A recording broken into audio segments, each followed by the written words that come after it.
welcome to Behavioral Logic, the podcast. This is where I guess I talk about whatever I want. I don't know. It's been fun. I hope other people are enjoying it too.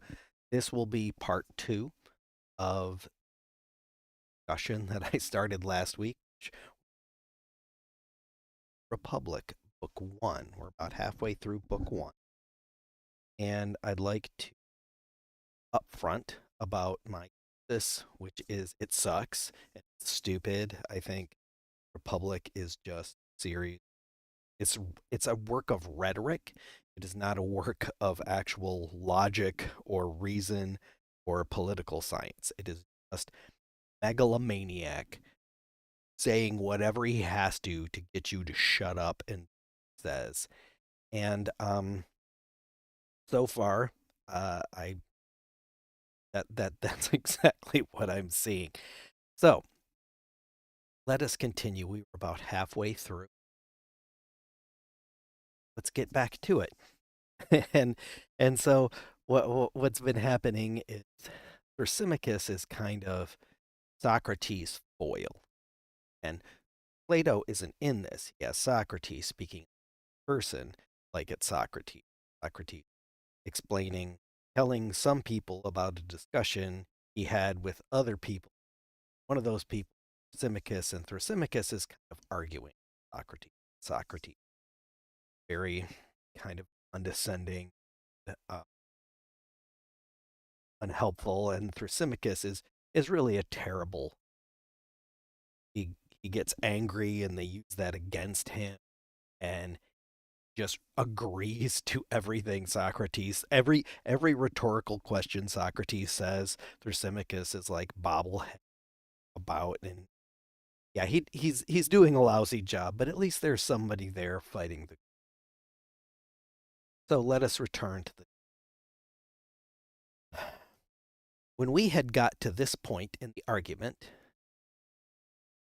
and everyone saw that the definition of justice had been completely upset, Symmachus, instead of replying to me, said, "Tell me, Socrates, have you got a nurse?" "Why do you ask such a question?" I said, "when you ought rather to be answering."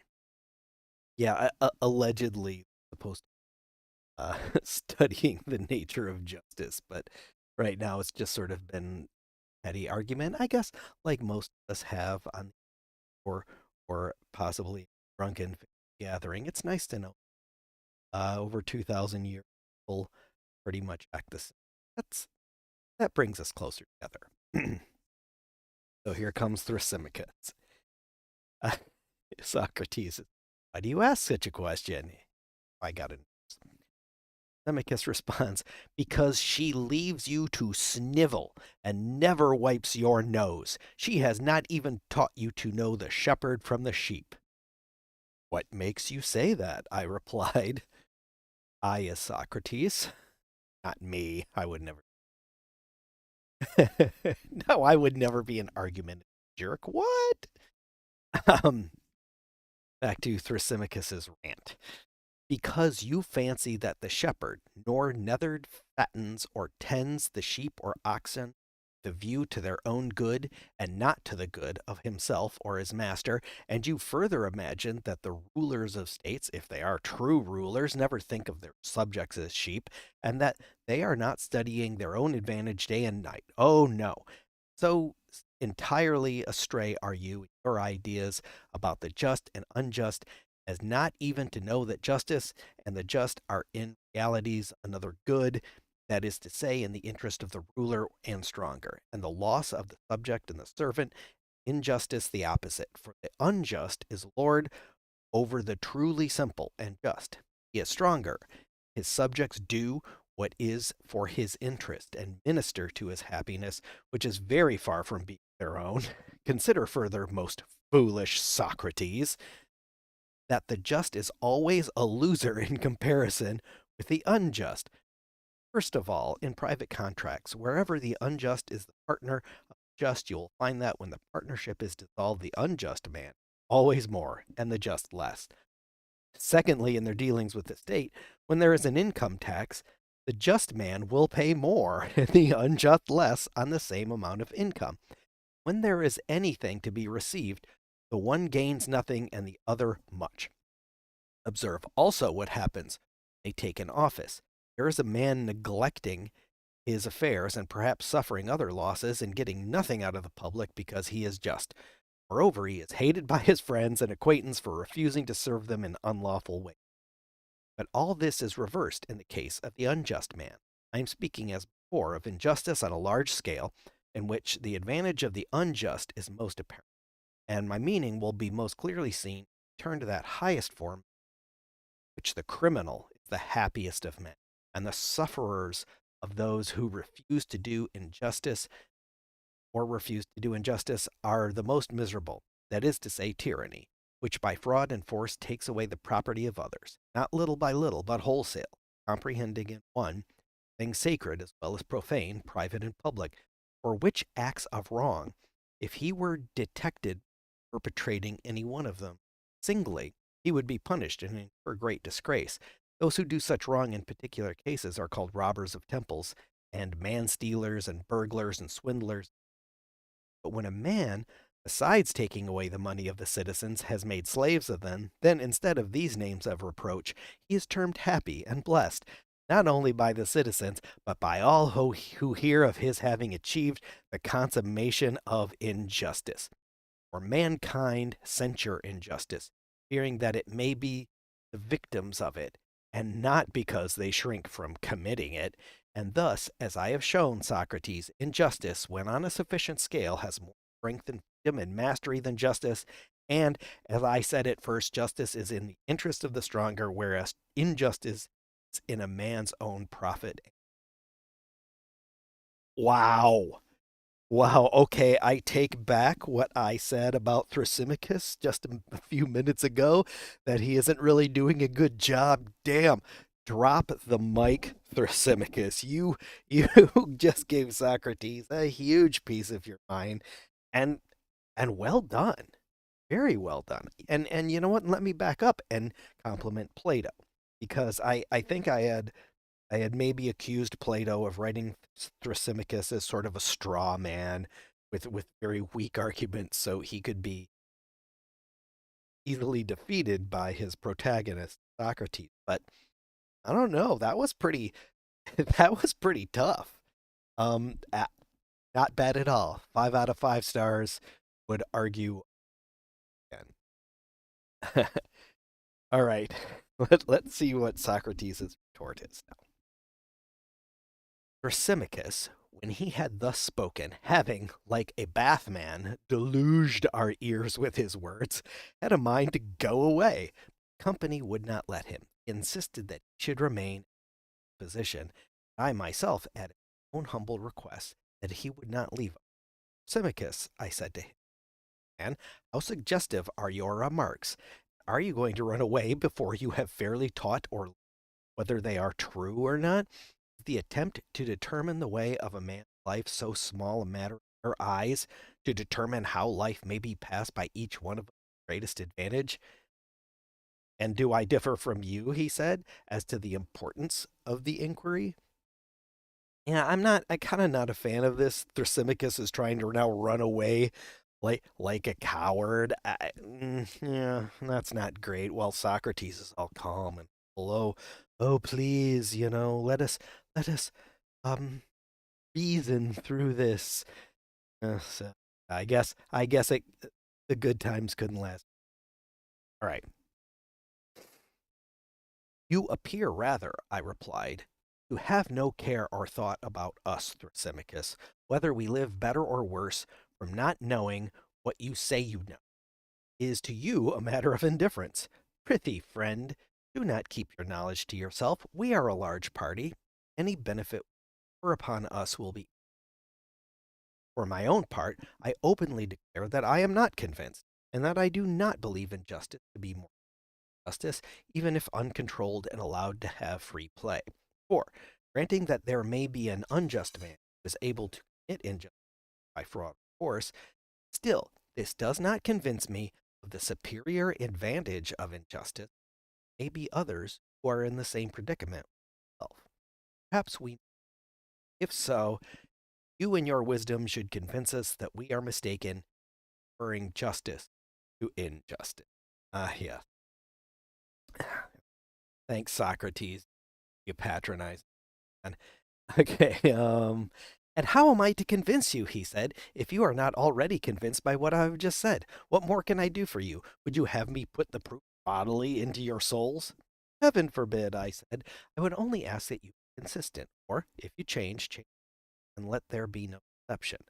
For I must remark, Thrasymachus, if you will recall what was previously said, that although you began by defining the position in exact sense, did not observe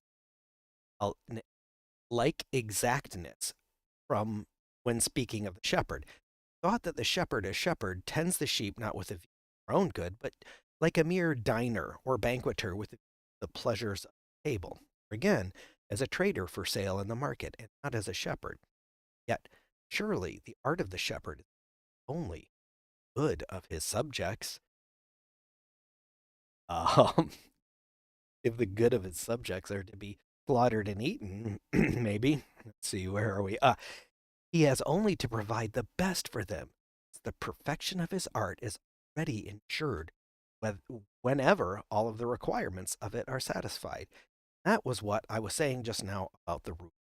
I conceive that the art of the ruler, whether in a state or in private life, only regard of his flock or subjects, whereas you seem to think the ruler in states, that is to say, the true ruler, like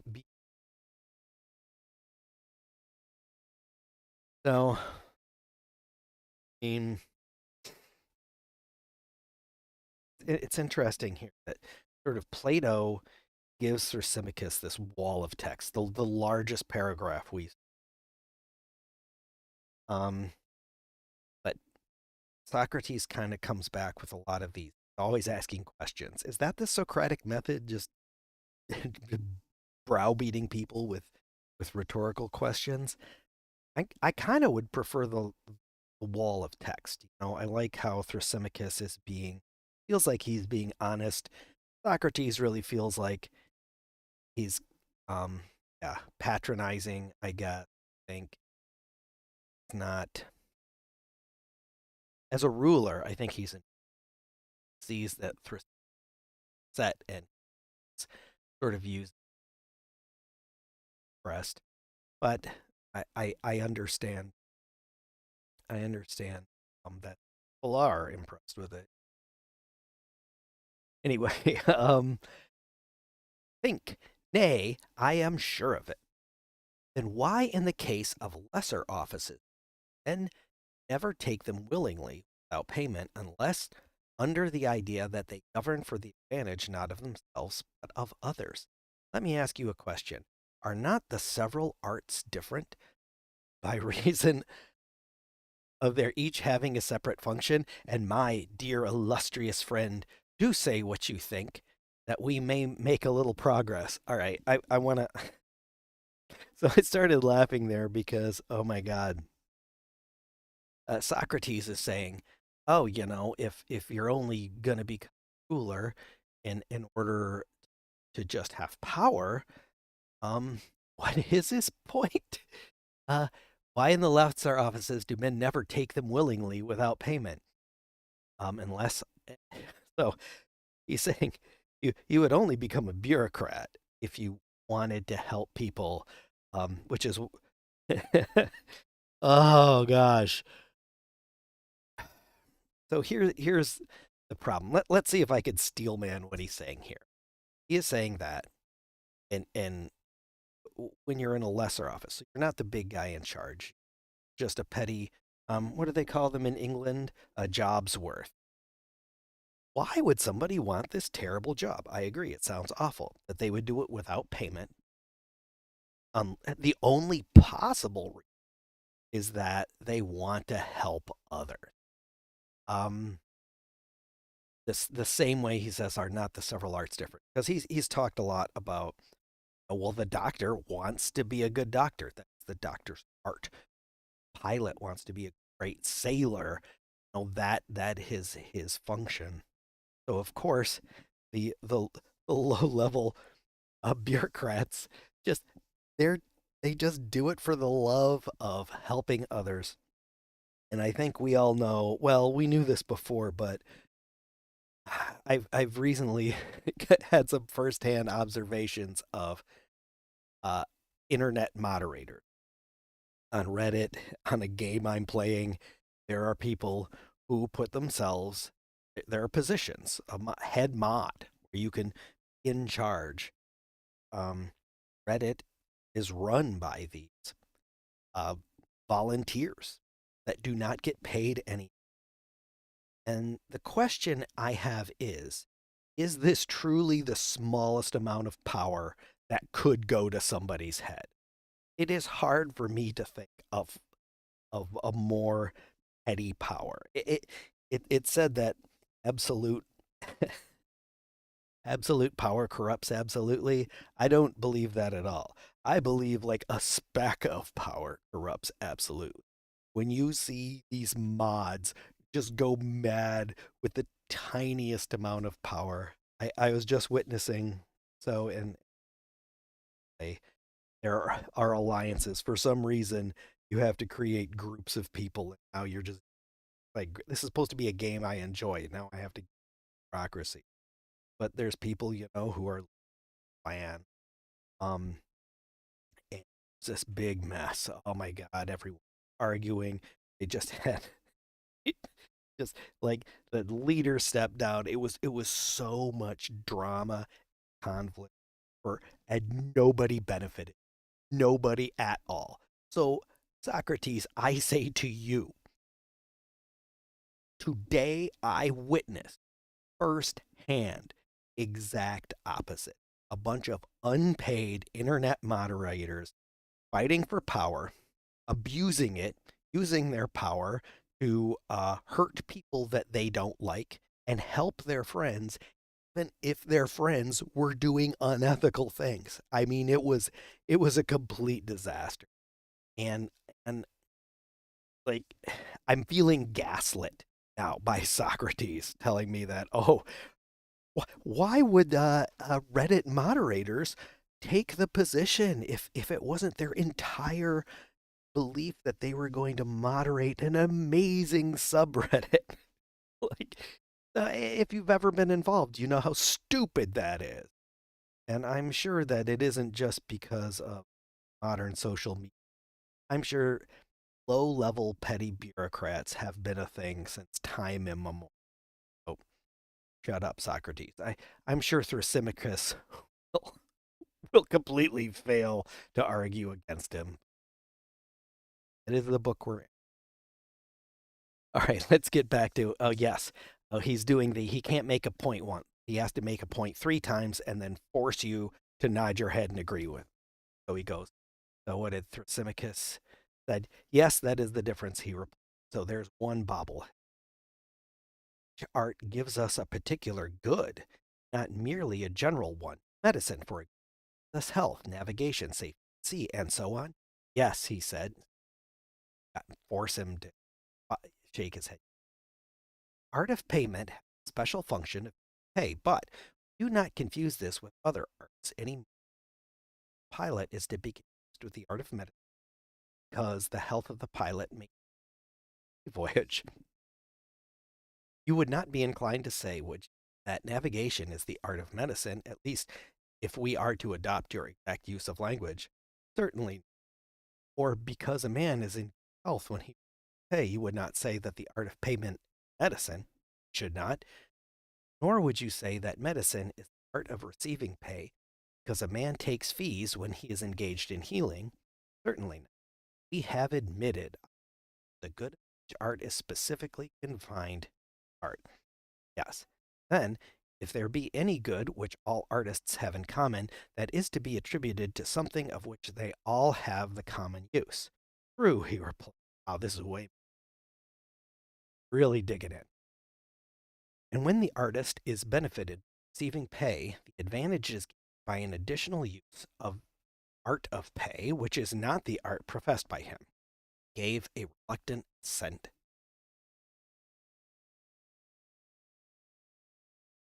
Um,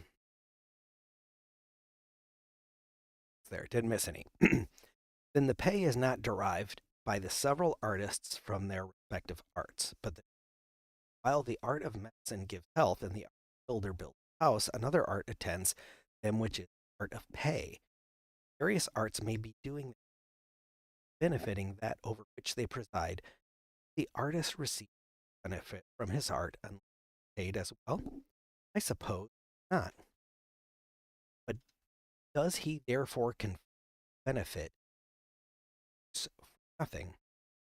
Certainly he confers. Now then, Thrasymachus, there is no longer any doubt.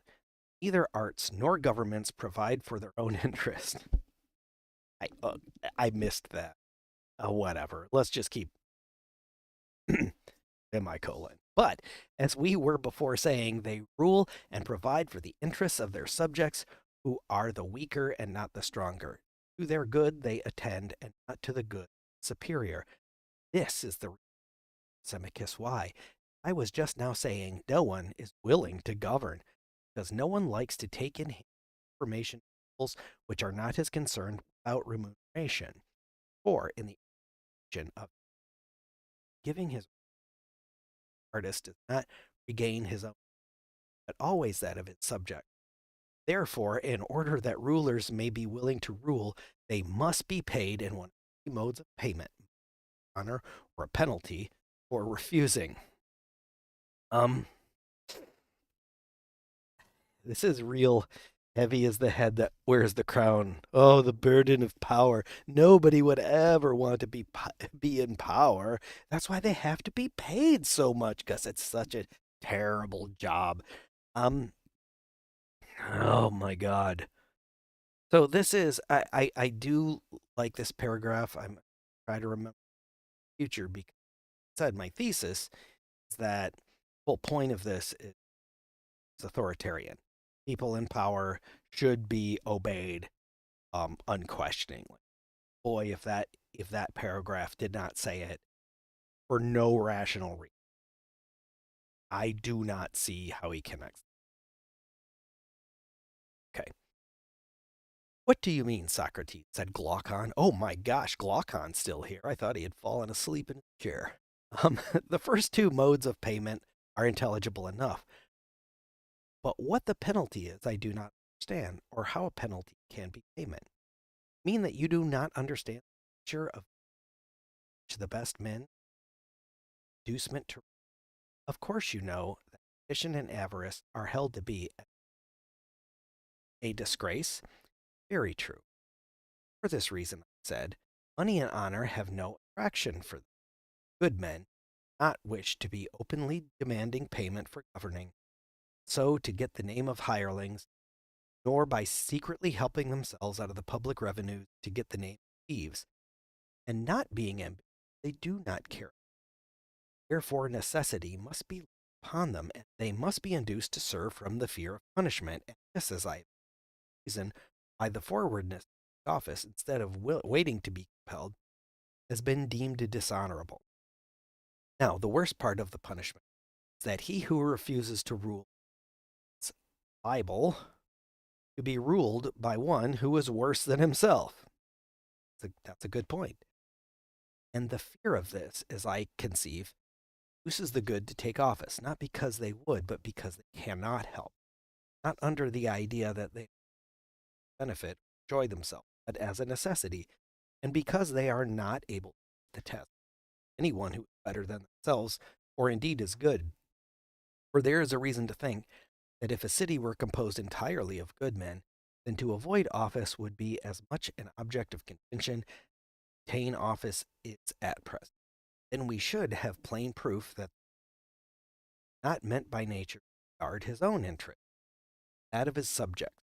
Everyone who knows would choose rather to deceive another than to have the trouble of confusion. So far, I am from agreeing with Thrasymachus that justice is in the interest of the stronger. This latter question need not be further discussed at present, but when Thrasymachus says that the life of the unjust is more advantageous than that of the just, his new statement appears to me to be of a far more serious character. Which of us has spoken truly? And which sort of life cloth? Fur. Oh my god, that was a bag of nonsense. So let's see if I can get this straight. So he makes a good point, which is one reason one ruler is because you don't want somebody else to be your, especially if that person not as qualified, do a good job. That's understandable. I don't think there's anything wrong with it. I do think that his argument is saying that all rule is, I mean, some, I would agree. But it seems like Thrasymachus and Socrates are sort of at, Thrasymachus is like, no, all rulers are unjust. Socrates is, no rulers are unjust. When in reality, you're going to have some of both, but that percentage is debate. But you know, to suggest that, oh, a bad person would never, well, because it's such a pain in the butt. Yeah, we know that's not true. And then yeah, near the end, Glaucon uh, finally spoken up. Subject it changing. Unclear what he's talking about. Um, I, for my part, deem the life of the just to be more advantageous. So I'm going to stop again. So I'm saying here, just and unjust actions can definitely have positives. And they seem to be like, no, just is all positive or all negative. It's all one or the other. In that, I mean, I think that injustice can definitely be advantageous, acquiring power, but as Glaucon said, I would rather be just, because qualities like integrity are more important to me than material social station, and I can see both of those. So I don't really see right now as Thrasymachus or Socrates being very good talking. Well, let's see what's up. Did you hear all the advantages of the unjust which Symmachus was rehearsing? Yes, I heard him, replied, but he has not convinced me. Shall we try to find some way of convincing him if we can, that he is saying what is not true? Most, if I makes a set speech, he make another recounting advantages. He answers and rejoins, there must be a numbering and measuring of which are claimed on either side, and in the end we shall want judges side. But if we proceed our inquiry as lately did, by making admissions to one another, we shall unite the offices, judge and advocate in our own. Very good, he's just kind of with me. They're gonna add up all the good and bad and try to see which one is greater. Okay, I'm on board. And which method do I understand you prefer? I said. That which you propose. Well then, Thrasymachus said, suppose you begin at the beginning and answered me. You say that perfect injustice is painful. Justice. Yes, that is what I say, and I have given you my reason. What is, call one of them virtue and the other vice? Certainly. I suppose that you justice virtue and injustice vice. A charming notion. So likely too, seeing that I affirm injustice to be profitable, justice not. Well, what else then would you say? The opposite, he replied. And you would call justice vice? No, I would rather say sublime simplicity. Then would you call injustice malignity? No, I would rather say discretion. Do the unjust appear to you and good? Yes, he said. At any rate, those of them who are able to be perfectly unjust and who have the power of states and nations. But perhaps you imagine me to be talking cut purses. Even this profession, undetected, has advantage, though they are not to be compared, which I was just now. I do not think that I misapprehended your meaning, Thrasymachus, I replied, but still I cannot hear without amazement that you class injustice with wisdom and virtue, and justice with the opposite. Certainly, I do so class them. Oh yeah, Socrates is he's really starting to twist them up here.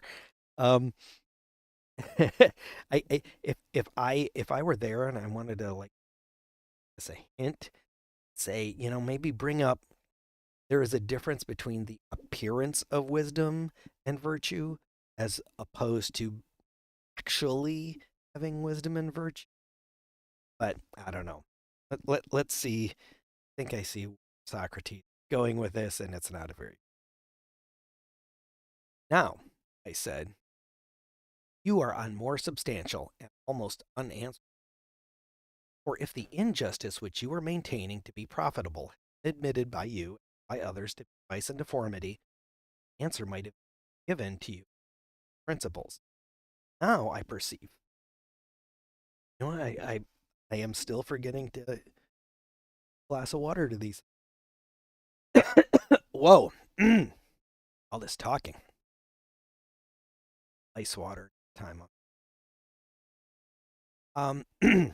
But now I perceive that you will call injustice honorable and strong, and to the unjust you will attribute all the qualities which were attributed by us before just, seeing that you do not hesitate to rank injustice with wisdom and virtue. You have guessed most infallibly.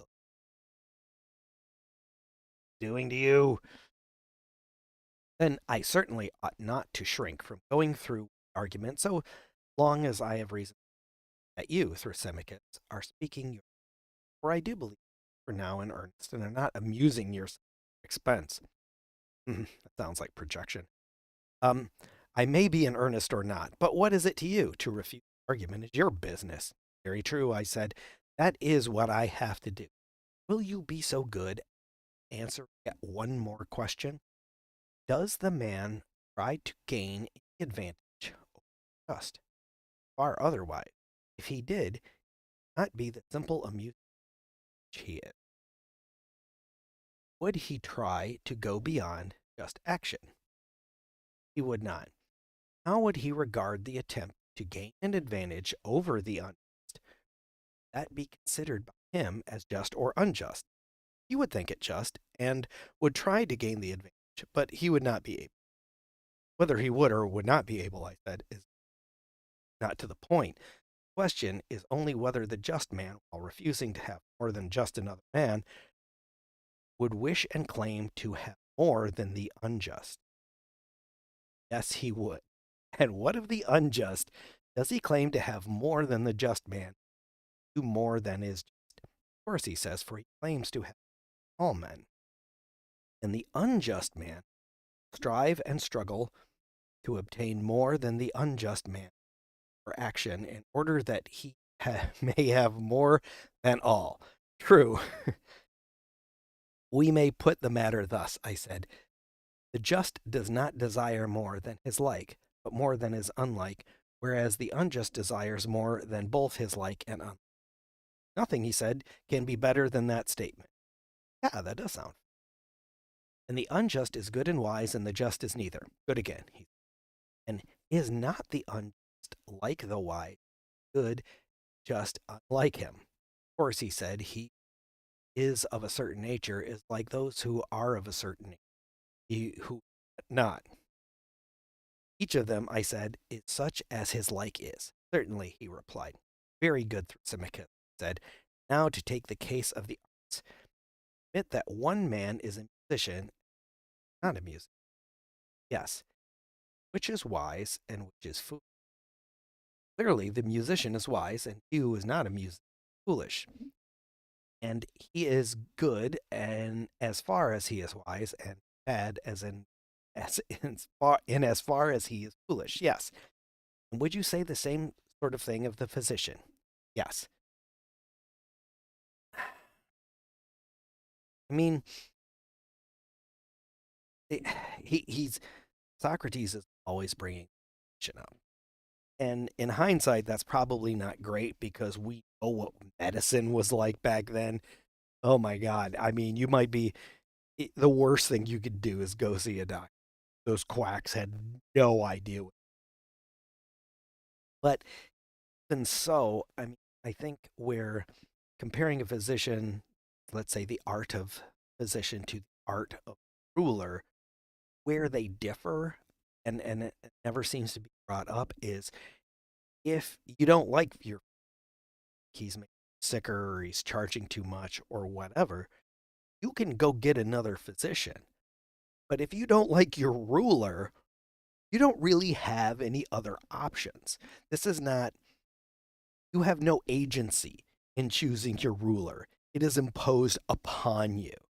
So the whole physician or pilot or musician or whatever, I mean, you can always hire another musician until you get one that you like.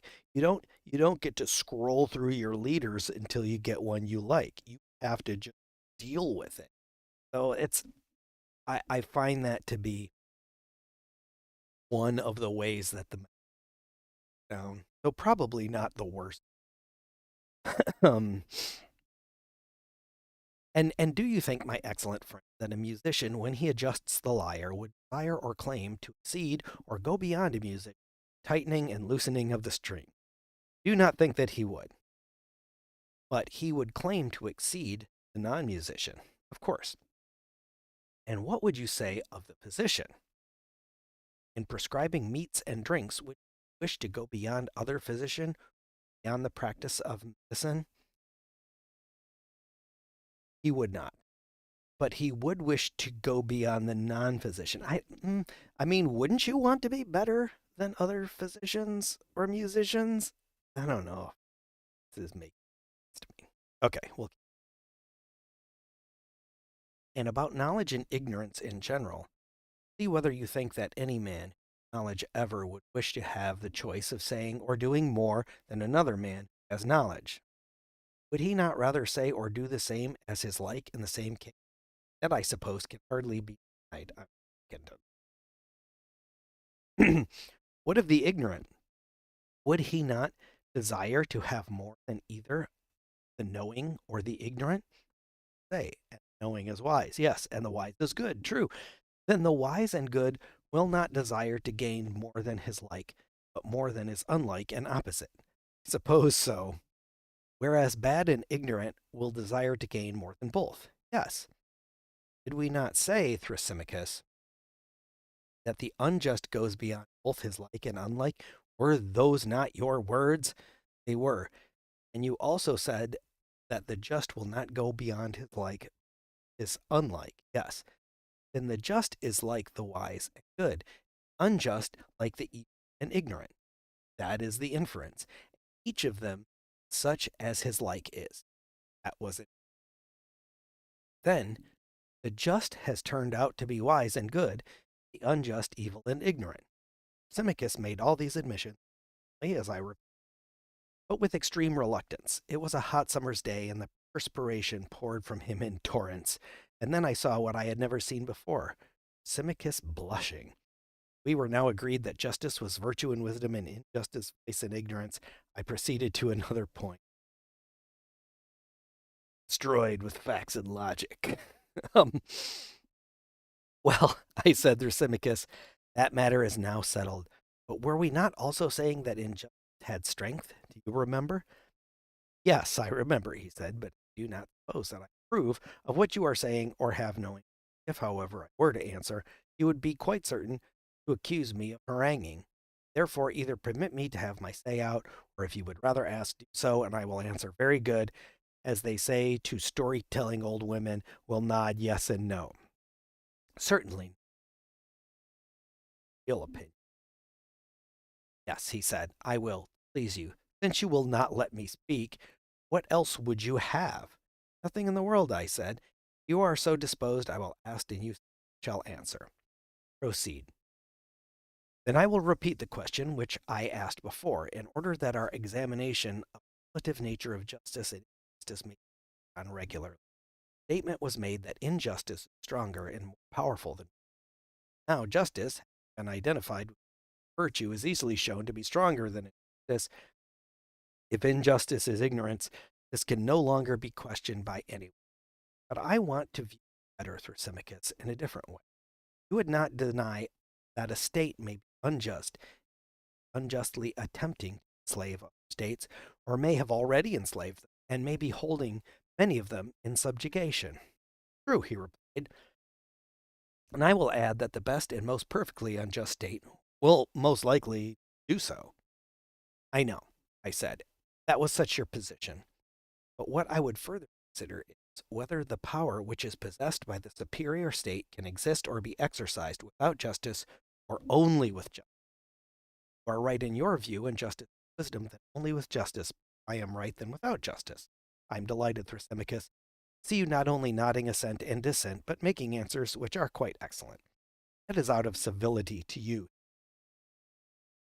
You are very kind, I said, and would you have the goodness also to inform me think that a state, or an army, or a band of robbers and thieves, or any other gang of evildoers could act at all if they injured one another? No, indeed, he said, they could not.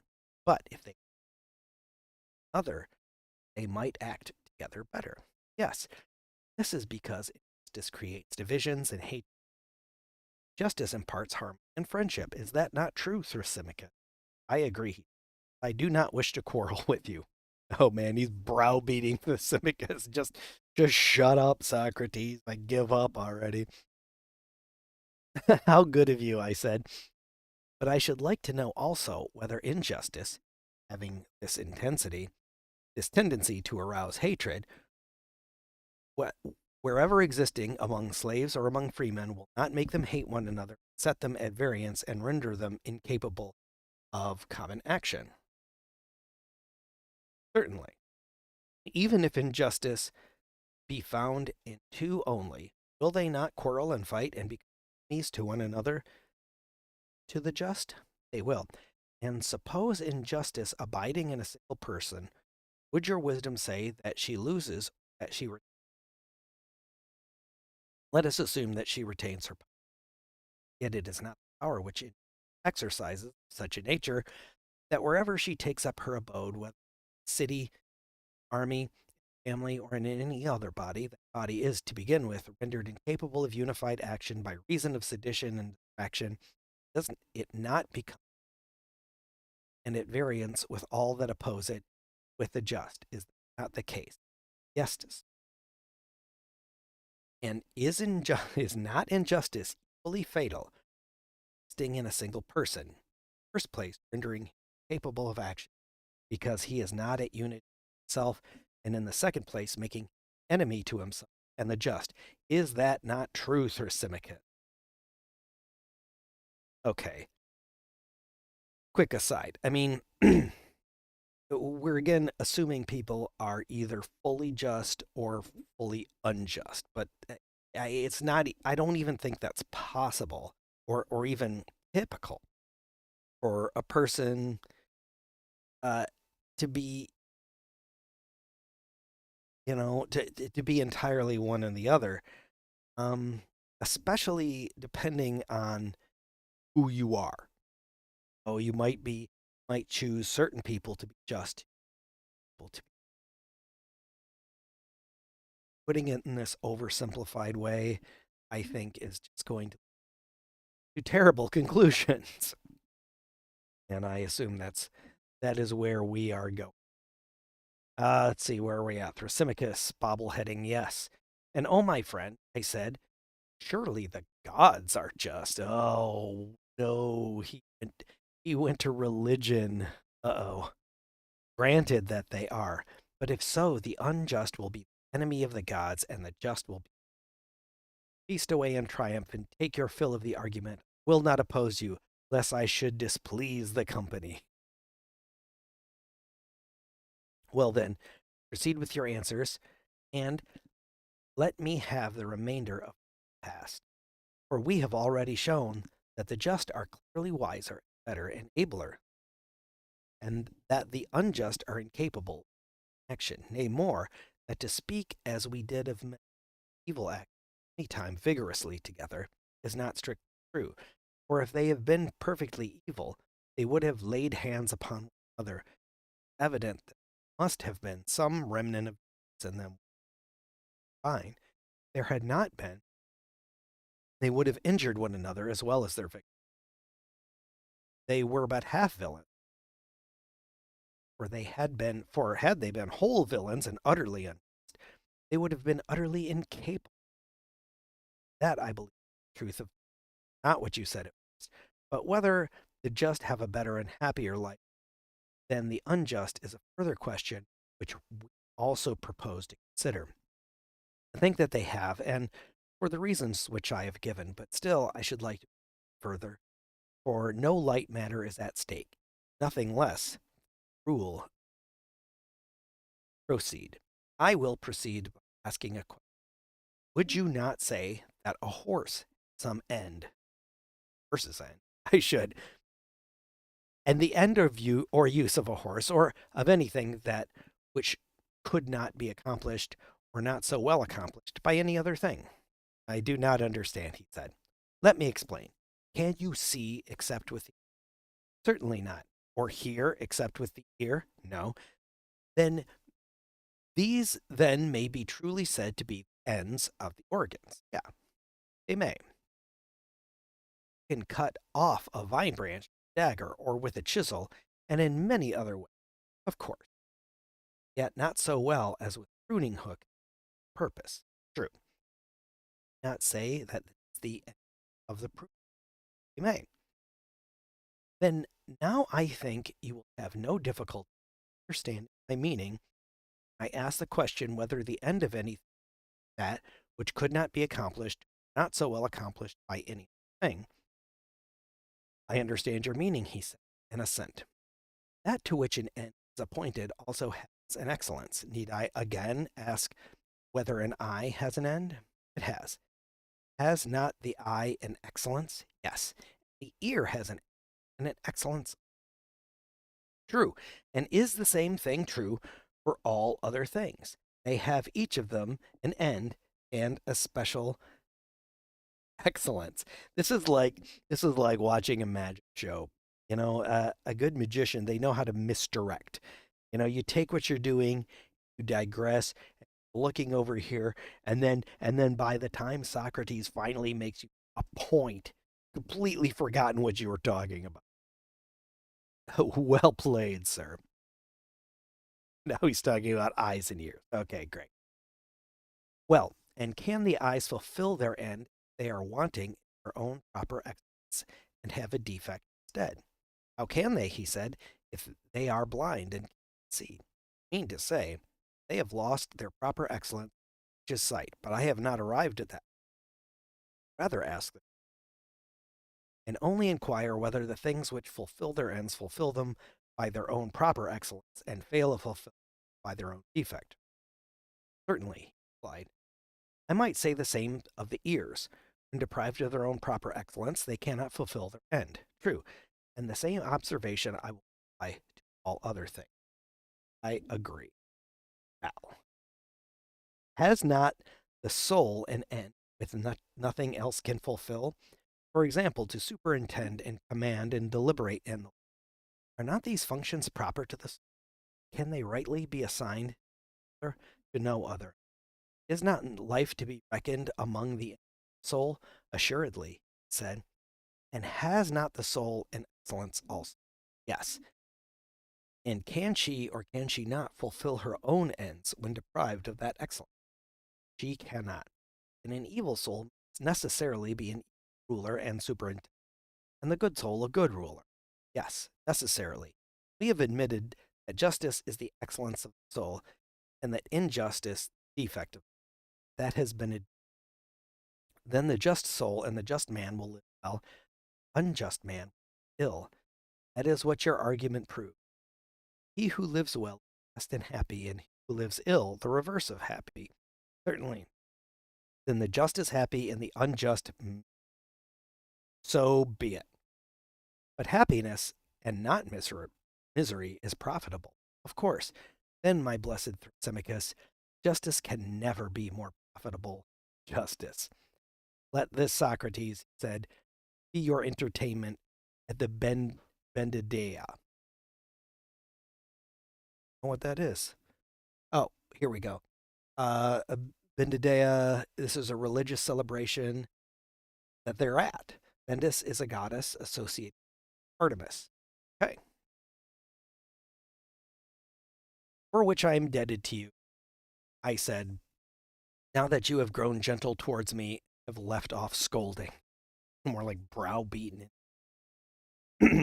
Nevertheless, I have not been well entertained, but that was my own fault and not yours. As an epicure snatches a taste of every dish which is successfully brought to table, he is not having allowed himself time to enjoy the one before. So, have I gone from one subject to another without having discovered what I sought at first, the nature of justice? I left that inquiry, turned away to consider whether justice is virtue and wisdom, or evil and folly, when there arose a further question about the comparative advantages of justice and injustice. I could not refrain from passing on, and the result of the whole discussion has been that I know nothing at all. For I know not what justice is, and therefore I am not likely to know whether it is or is not a virtue, nor can I say whether the just man. And that, my friends, is the book one.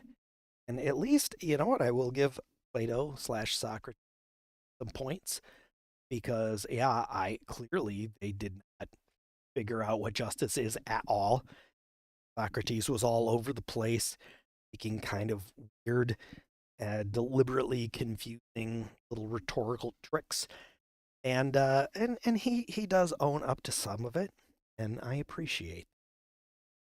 Um, let's see, I have a few notes here. Months ago, I wonder what I wrote. Let's find out. Let's. So I wrote down that after reading all of that, it got me wondering what justice is. And in the context of this discussion, I don't really see justice and injustice as opposites, but as two different social strategies. So, personally, nothing to do with Plato or anyone. This is just thoughts that um, I like to think of justice in reciprocity. So, if you're in an egalitarian, authoritarian, um, it is smart, it is wise to fair um, and honor your work to anyone you might interact with again. So that way, they'll be more likely to trust your word, you to cooperate in the future, having already given evidence of high quality interaction. So it would also make sense to avoid those who were associated with a previously unprofitable exchange due to the dishonesty or an unwillingness to find reward. Let's talk about reciprocity really quick. And I am looking at this in a way that they never would have, which is game theory. So, yeah, I'm gonna have to go. Actually, I'll brush up on it, and maybe we can come to some basic understanding. But in the game of Prisoner's Dilemma, basically there is an advantage if you cooperate. Disadvantage, not cooperate. Um, but the biggest disadvantage, if one of you tries to cooperate and the other one doesn't, that's how they take advantage. It's like, oh yeah, no, we're gonna work on this together, and the other guy just bails and leaves you holding the bag. And there was a big study decades ago.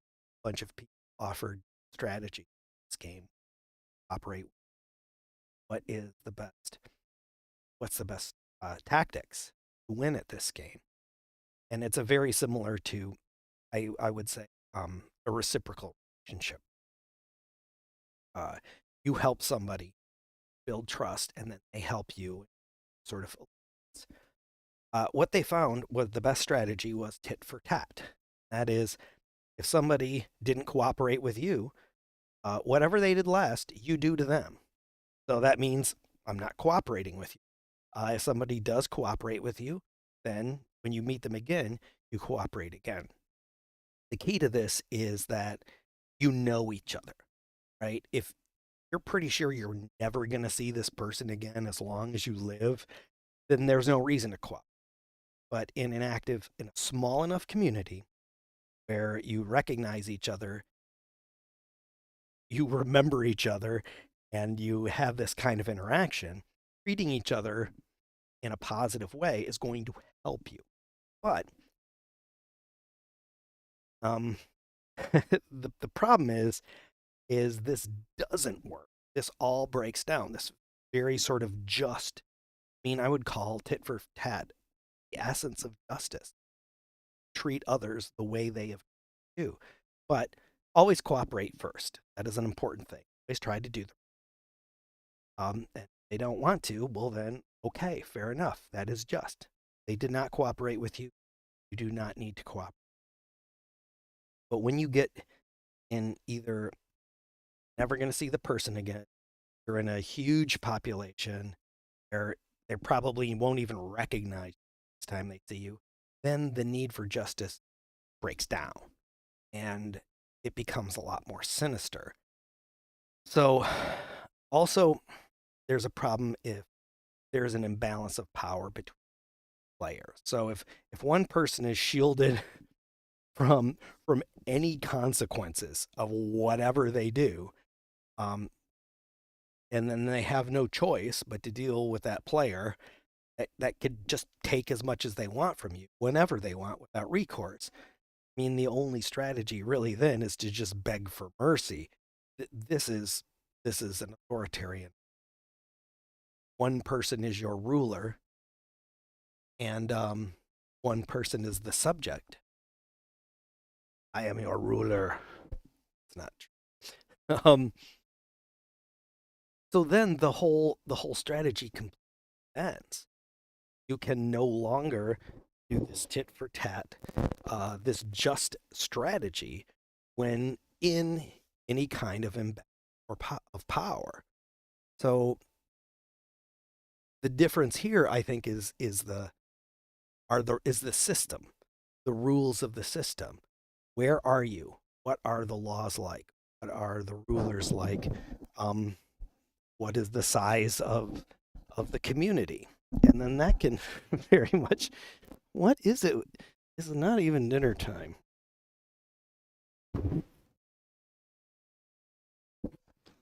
Okay.